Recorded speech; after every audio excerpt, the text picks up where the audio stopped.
છત્તીસગઢ હસદેવ વિસ્તારમાં વિકાસના નામે વનરાજીનો નાશ કરવા સામે વિરોધ વ્યક્ત કરી અંકલેશ્વરથી દેવમોગરાની પદયાત્રાનું આયોજન કરાયું હતું।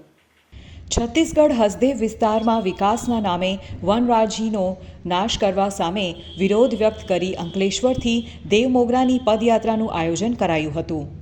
અંકલેશ્વર ભરૂચના આદિવાસી સમાજના કેટલાક યુવાનોએ હસદેવ બચાવો આદિવાસી બચાવ અંકલેશ્વરથી દેવમોગરા પદયાત્રાનો પ્રારંભ અંકલેશ્વર કર્યો હતો, જેમાં વિનય વસાવા સહિત અન્ય સાથીદારો આદિવાસી સમાજના સહકાર અને પ્રોત્સાહન સાથે દેવમોગરા જવા રવાના થયા હતા, જ્યાં જઈ માતાને પ્રાર્થના કરી છત્તીસગઢના આદિવાસી સમાજ સાથે તેઓ હોવાની પ્રતીતિ કરવાની પ્રતિબદ્ધતા વ્યક્ત કરી હતી।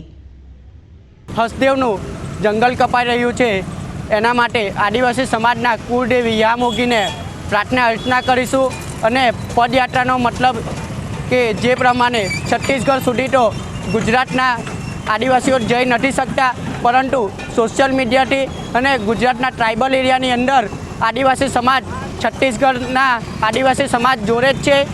એ ઉદ્દેશ્ય સાથે અમે પદયાત્રા કરીશું।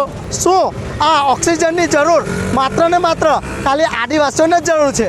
તો અમે ગુજરાત ભરૂચ અંકલેશ્વરના આદિવાસીઓએ નક્કી કરેલું છે કે અમે ભલે છત્તીસગઢ તો નથી જઈ શકતા, પણ અમને બધાને જાગૃત કરવા માટે અમે અંકલેશ્વરથી દેવમોગરા સુધીની પદયાત્રા કરીશું અને જે તમામ ટ્રાઇબલ એરિયા છે એ બધા જ એરિયામાં અમને બધાને કહીશું કે જે છત્તીસગઢ છે હસદેવ જંગલ એ કપાઈ રહ્યું છે, જે આપણું અસ્તિત્વ છે જે નાશ પામી રહ્યું છે, એના માટે અમે પદયાત્રા માટે નીકળેલા છે।